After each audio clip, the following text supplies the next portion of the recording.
आई संपली होती आता पुढे अवदान प्रती श्रवणार्थी मिळवावे. बघा ही असणारी एवढी कथा आपण पाठीमागच्या अध्यायात ऐकली. पाठीमागच्या अध्यायामध्ये इथपर्यंतचा कथाभाग संपला होता. पण श्रोते मंडळी आता हुशार व्हा, सावध व्हा आणि सावध होऊन आता पुढे असणारी नेमकी काय कथा घडणार आहे हे कथाभाग ऐकण्यासाठी एकाग्र चित्तेने बसा. या ठिकाणी ग्रंथकर्त्याने महाराजाची मूर्धनी सकळ जन्माची कथा सांगोनी उपरी बोले कामला म्हणी कोणती ती सांग. बघा त्यावेळेस सूर्यनारायणाने काय केलं, जयंद्रनाथाला आपल्या मांडीवर घेतलंय आणि जयंद्रनाथाला आपला असणारं पूर्वजन्माचं असणारं सर्वची सर्व कथन त्या ठिकाणी सांगितलं आणि पुन्हा नंतर विचारलं, हे बाळा तुझ्या मनामध्ये नेमकी काय इच्छा आहे, तुझ्या मनाची असणारी काय इच्छा असेल या ठिकाणी मला सांगून टाक. सूर्यनारायण बोलू लागले, महाराजा कामाला विरहित मन माझे आहे परिहितार्थ गुज सकळ जानसी तू ताता. मला त्यावेळेस असणाऱ्या जयंद्रनाथानं बोलायला सुरुवात केली, हे देवा, हे महाराजा किंवा हे असणारे पिताश्री, माझ्या मनाची काय इच्छा आहे. अहो मी असणारं कामना विरहित आहे, मला कुठल्या संसाराचं सुख वाटत नाही, माझं मन कुठल्या असणाऱ्या धनाच्या पाठीमागे लागत नाही, माझ्या मनाला कुठल्याही प्रकारची इच्छा होत नाही. पण माझ्या मनाची नेमकी काय इच्छा आहे हे पिताश्री तुम्ही ओळखता.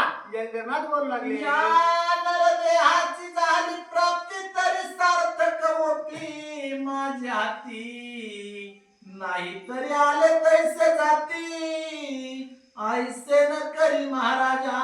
हे महाराजा, मला असणारं काय झालंय, नरदेहाची प्राप्ती झाली, मी असणारा मनुष्य रूपी या पृथ्वी तलावर आलोय.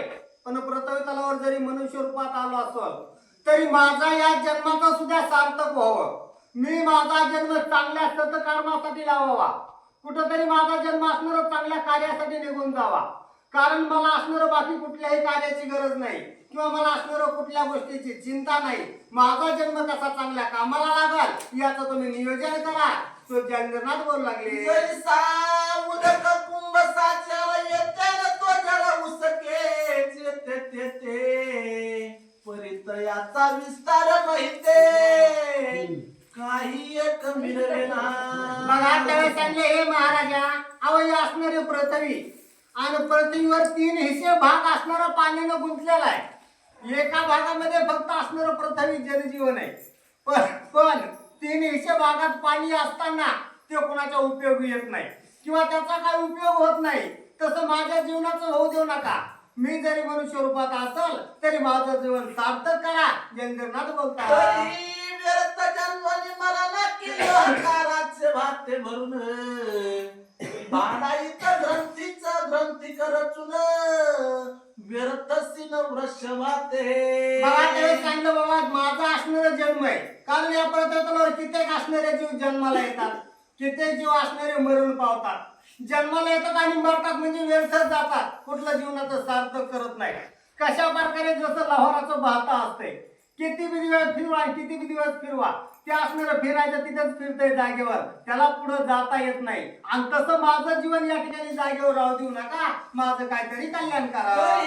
आता ऐकता ताण मिळवेला पूर्ण वार्ता ती